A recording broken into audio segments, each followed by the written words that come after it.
Hey guys, today I want to start sharing a new devotional series with you by Reverend Trimble.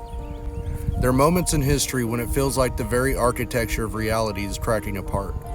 Not just political structures or cultural norms, but the deep stories, the myths that hold our sense of meaning together.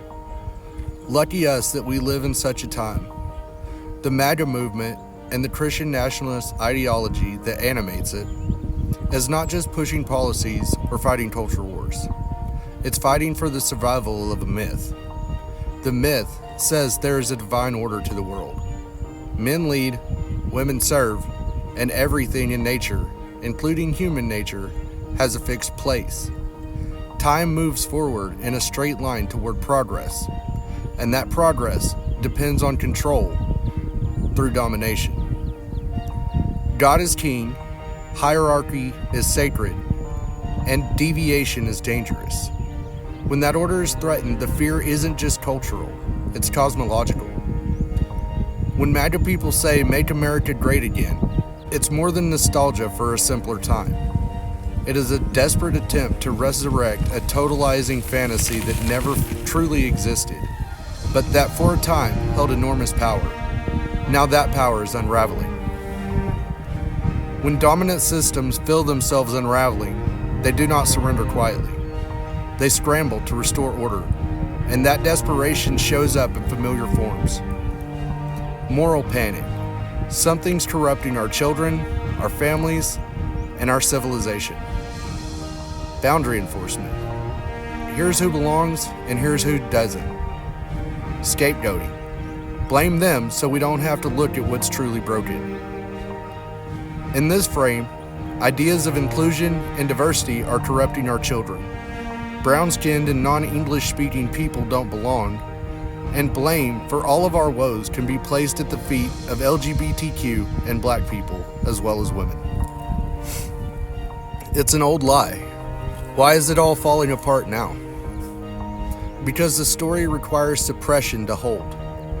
It demanded silence from the marginalized. It demanded conformity in the name of discipline.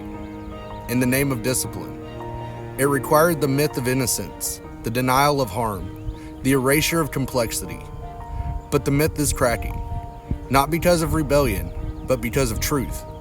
The truth that people are more complex than binaries, that nature is not a hierarchy, but a web, that God is not a monarch in the sky, but presence moving in all things. That history is a march toward purity, but a dance of unfolding mystery.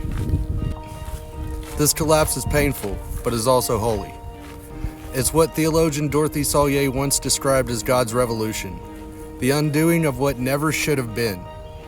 The Spirit doesn't shore up myths, it breaks them open. It liberates us from illusions that bind, even when those illusions are familiar. So we find ourselves in the wilderness, between the world that was and the one not yet born. This is not a comfortable place, but it is a place where the Spirit does some of its best work. The place where we are invited to become midwives of a deeper truth. Love cannot be legislated away. Dignity cannot be destroyed by empire. And our humanity is not defined by myths of order, but by our capacity to embrace each other in the mess and mystery of becoming. We're in this together. Guys, I love you. God bless you. I hope you have a great day. Stay safe out there. And if you need anything, reach out. We're always here. Let's go out and leave this world a better place than we found it this morning. Jeff out.